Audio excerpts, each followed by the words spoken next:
جو انسان روزے کی حالت میں بھول کر کھاتا ہے پیتا ہے، اسے یاد نہیں ہوتا کہ میں نے روزہ رکھا ہوا ہے، ایسے انسان کے متعلق حدیث پاک حضور علیہ الصلوۃ والسلام کا فرمان، یہ حدیث پاک سیاستہ کی کتابوں میں موجود ہے، اور سنن کبریٰ میں امام بہقی کی سنن کبریٰ 8076 نمبر حدیث پاک ہے۔ حضور علیہ الصلوۃ والسلام کے صحابی حضرت ابو ہریرہ رضی اللہ تعالیٰ عنہ آپ راوی ہیں۔ عن ابی ہریرہ رضی اللہ تعالیٰ عنہ قال، حضرت ابو ہریرہ فرماتے ہیں، جا رجل الی النبی صلی اللہ علیہ وسلم، حضور علیہ الصلوۃ والسلام کے پاس یہی مسئلہ پوچھنے کے لیے ایک انسان حاضر ہوا، ایک انسان آیا، اور اس نے آ کر فقال، اس نے آ کر پس عرض کی، یا رسول اللہ، یا حبیب اللہ، انی اکلت و شربت ناسیا، یا رسول اللہ میں روزہ دار تھا، مجھے یاد ہی نہیں، میں نے کھا لیا، میں نے پی لیا، روزے کی حالت میں کھاتا رہا پیتا رہا، مجھے بعد میں یاد آیا کہ میں نے تو روزہ رکھا ہوا تھا، میں تو روزے کی حالت میں کھاتا پیتا رہا، یا رسول اللہ اب کیا بنے گا؟ فقال اتم صومک، تو حضور علیہ الصلوۃ والسلام آپ نے فرمایا، اے میری امتی، فرمایا اے سائل، تو اپنا روزہ مکمل کر، تیرا روزہ ضائع نہیں ہوا، اپنے روزے کو افطار تک مکمل کرو۔ فإن اللہ، پس بے شک اللہ تعالیٰ نے، اطعمک وسقاک، اے میرے امتی، تجھے تو اللہ نے کھلایا ہے اور اللہ نے پلایا ہے۔ یعنی روزے کی حالت میں جو انسان بھول کر جو کھاتا ہے پیتا ہے، وہ انسان، اسے اللہ کھلا رہا ہے، اللہ پلا رہا ہے، جو روزے کی حالت میں بھول کر کھائے پی۔ حدیث پاک کے الفاظ، حضور علیہ الصلوۃ والسلام آپ نے فرمایا، فإن اللہ، پس بے شک اللہ تعالیٰ نے، اطعمک، تجھے کھلایا ہے،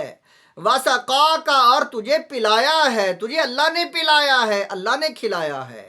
تو اپنا روزہ مکمل کر۔ اور دوسری حدیث پاک اسی کتاب میں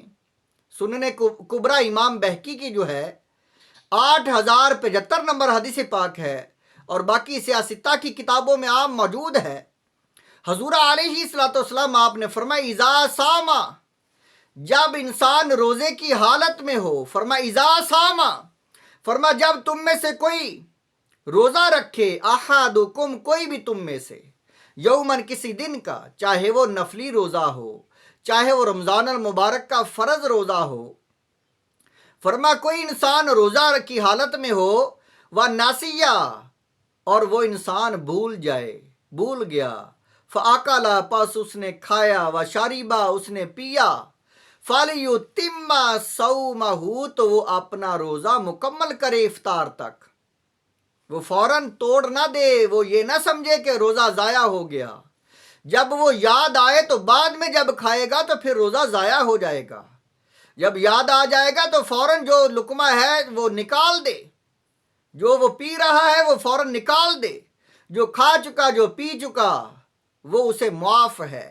بلکہ فرمایا اسے اللہ نے کھلایا ہے، فإنما أطعمه اللہ وسقاہ، اسے تو اللہ نے کھلایا ہے، اسے اللہ نے پلایا ہے۔ اور بہار شریعت میں لکھا ہوا ہے کہ جو انسان روزے کی حالت میں ہو اور روزہ اسے یاد نہ ہو تو وہ کھا رہا ہو پی رہا ہو، تو دوسرا انسان اس پر واجب ہے کہ فوراً اسے یاد دلائے، اسے بتا دے بھی تو نے روزہ رکھا ہوا ہے، تو بھول گیا، تو کھا رہا ہے، اسے فوراً یاد دلائے۔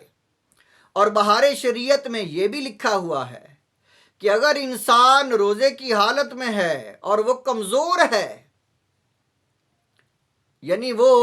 انسان جو ہے روزے کی حالت میں ہے تو اسے بہت روزہ لگا ہوا ہے، وہ روزے کی حالت میں ہے، وہ کمزور ہے، تو دیکھنے والا اسے نہ بتائے کہ کچھ کھا لے، تاکہ اسے جو ہے طاقت مل جائے روزہ رکھنے کی، نماز پڑھنے کی، اس کے جسم میں طاقت آ جائے فرائض کو ادا کرنے کی، نماز کی. یعنی وہ انسان اسے نہ بتائے اگر وہ دیکھے کہ یہ کمزور ہے. بعض مشائخ یہ بتاتے ہیں کہ اگر انسان بوڑھا ہو تو اسے کچھ کھا لینے دو، اسے فوراً نہ بتاؤ. اگر انسان جوان دیکھو تو اسے فوراً بتا دو کہ وہ برداشت کر سکتا ہے، اس کے اندر قوت مدافعت زیادہ ہے بوڑھے انسان کی بنسبت. یعنی اس کا مطلب یہ ہے چاہے کوئی انسان جوان ہے، کمزور ہے، تو کمزور انسان جو ہے اسے دیکھنے والا فوراً نہ بتائے. یہ اس پر جو ہے احسان ہے، نیکی ہے، اسے نیکی کا اجر ملے گا کہ اس کا یہ بھلا کر رہا ہے. اور طاقتور انسان کو فوراً بتا دینا چاہیے. واجب ہے انسان پر یہ بات کہ طاقتور انسان کو فوراً بتا دے کہ تیرا تو بھئی روزہ ہے، تو روزے کی حالت میں کھا پی رہا ہے. لیکن روزہ دار آدمی وہ لقمہ جو اس کے منہ میں ہے وہ نکال دے. جب وہ نکال دے گا اور کلی کر لے گا تو اس کا جو روزہ ہے وہ نہیں ٹوٹا. اس روزے کو حضور علیہ الصلوۃ والسلام کا فرمان ہے مکمل کرو.